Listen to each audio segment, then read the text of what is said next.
for a whole burnt offering. 2 offerings. The priest will make atonement for her in the presence of God because of the discharge that made her unclean.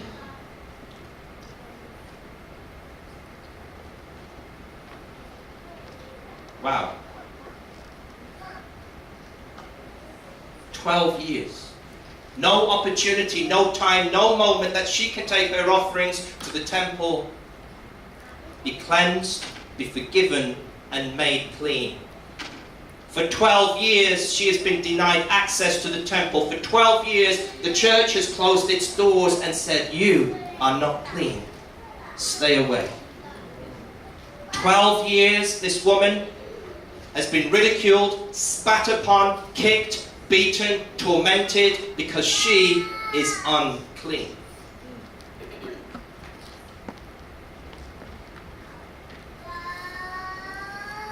But she's heard about somebody. She's heard about somebody. She has heard about this Jesus. Mark 5:27. She had heard about Jesus and came up behind him in the crowd and touched his cloak. Verse 27 tells us that she had heard about Jesus, and this is important. Someone had told her about Jesus. Romans 10:17, what does it say? Faith comes by what? Hearing the message of Christ. Because, folks, there was no newspapers in those days. There was no Facebook or Instagram or Twitter or Kakao Talk. There was no CNN or BBC. You only heard about Jesus if somebody shared their testimony with you about Jesus. She'd heard about Jesus because there was something exciting in the crowd that day. This was Messiah, Jesus the Messiah, the man, the carpenter from Nazareth, who still performed miracles. She'd heard about Jesus. Had she heard it from the guests at the wedding in Cana? Maybe they'd seen Jesus turn water into wine. Maybe it was them who told this woman about Jesus. Was it the leper? The leper had already been healed. Was it him? I mean, Jesus said to him, "Don't tell anybody what I've just done to you." Come on. I'm sure he went out telling everybody about this Jesus Messiah. Or was it the widow just a few days before, whose son Jesus brought back to life? We don't know, but somebody told this woman about Jesus. Somebody told this woman about the healing power of Jesus. I can't prove it, but I believe it. I can't prove it, but I believe it. I believe she encountered someone who had a testimony of healing. Someone who had been radically changed by the power of the touch of Jesus Messiah. Our testimony, friends, our story, our experience, when Jesus has touched you, when Jesus has radically transformed you, our testimony, our story is better than any sermon. It is better than any Bible study. It is better than any song that we sing. If you have been touched by Jesus Messiah, tell your story. Amen. If you have been touched by the Messiah, tell this woman. She's looking for a miracle.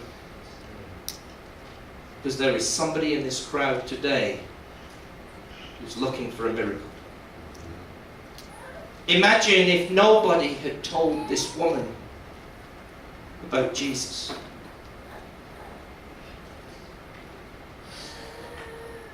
Our testimony, our story, our experience is a living sermon, a living Bible study, a living song of the power of Jesus Christ.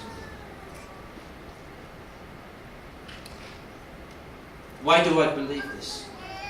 I can't prove that somebody told her but I believe it. As she approaches Jesus from behind, urgently moving through the crowd, she thought, if I just touch his clothes, I will be healed.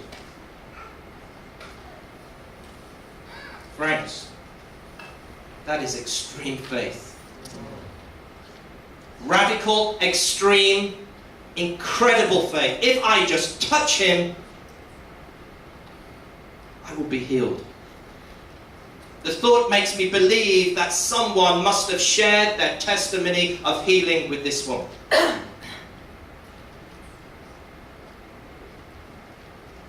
I am not ashamed of the gospel, because it is the power of God that brings salvation.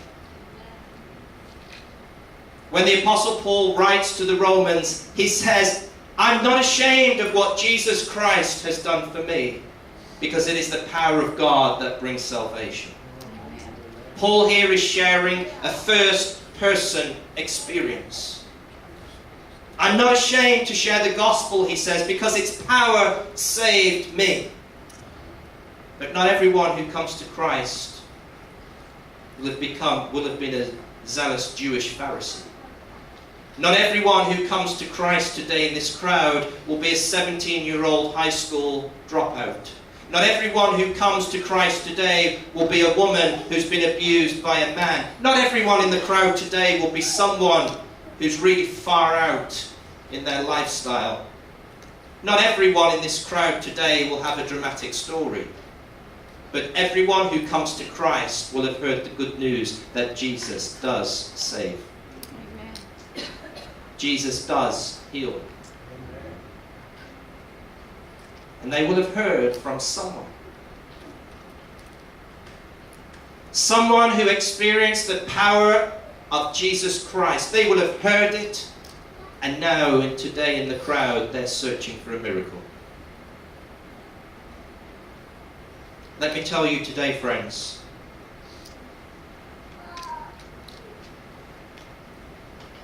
Jesus was willing to heal me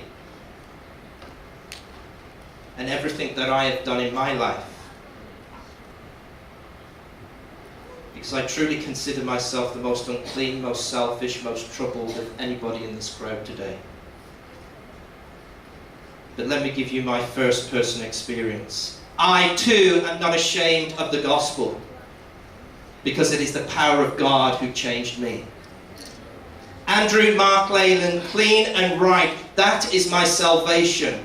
That is my testimony. That is my experience. If Jesus can perform a miracle in my life, he can perform one in your life. Amen. One of the most important messages I've had in my life happened about 20 years ago. Somebody shared a poem with me. 20 years ago,